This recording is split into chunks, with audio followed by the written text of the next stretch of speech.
Donc je suis Monique Duguet, je suis la présidente de l'association L'écume du jour qui est dans un bistrot associatif à Beauvais dans l'Oise. Nous sommes essentiellement un réseau d'échange de savoir et un lieu d'éducation populaire.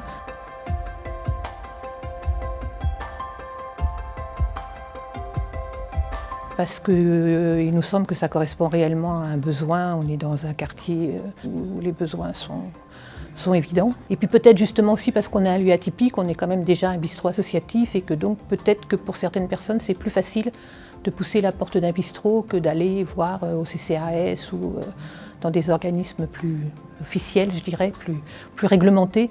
Et que ça permet, le bar est ouvert, donc ça permet aussi une autre approche.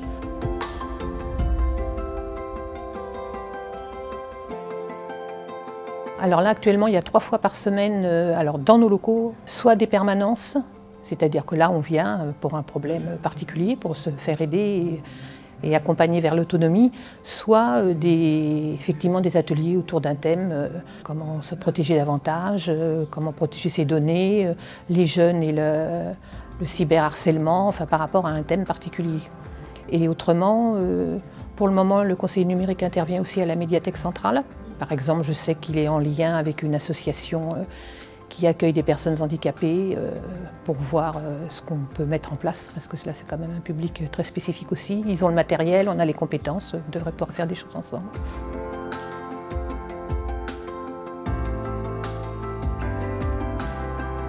Moi personnellement, en tant qu'employeur, même si j'aime pas trop ce terme-là, peut-être d'arriver justement à rencontrer d'autres employeurs et de confronter nos difficultés, nos succès, ce qu'on a pu mettre en place, ce qui marche pas.